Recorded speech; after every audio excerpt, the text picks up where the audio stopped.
Hello दोस्तों, नमस्ते, प्रणाम। तो आप लोग कैसे हैं? शालू मिश्रा ऑफिशियल चैनल पर स्वागत करती हूँ। तो आज मैं सुनाऊंगी, बहुत प्यारा है ये खिलौना गीत। तो आप लोग को जैसा भी लगे तो कमेंट में बताइएगा कि कैसा लगा, और थोड़ा सा भी अच्छा लग जाए तो हमारा भी सपोर्ट करिएगा दोस्तों। और इतना सारा इतना अपना प्यार दुलार भर भर के दीजिएगा कि ताकि मैं भी मेहनत कर रही हूँ तो आगे बढ़ जाऊँ।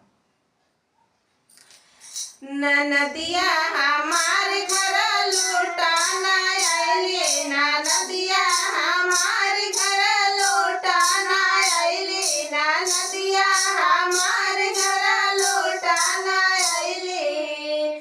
साया ले आइले, साड़ी ले आइले, साया ले आइले, साड़ी ले आइले। बाजा जवाई यार संगवा लेके आइली, बाजा जवाई यार संगवा लेके आइली। नदिया हमार लोचना लेके आइली, नदिया हमार लोचना लेके आइली।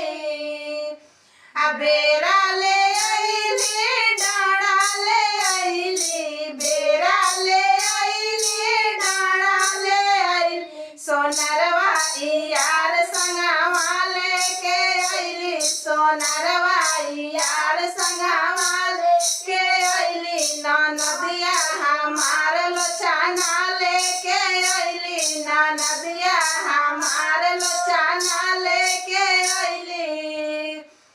लड्डू ले आइली, बतासा ले आइली, लड्डू ले आइली, बतासा ले आइली, लड्डू ले आइली, बतासा ले आइली। हलवाइया यार संगवा लेके आइली, हलवाइया यार संगवा लेके आइली। नदिया हमार लोचना लेके आइली, नदिया हमार लोचना लेके आइली, नदिया हमार लोचना लेके आइली। काजल ले आइली, डाँड़ा ले आइली, काजल ले आइली, डाँड़ा ले आइली। मनिहरिया यार संगवा लेके आइली, मनिहरिया यार संगवा लेके आइली।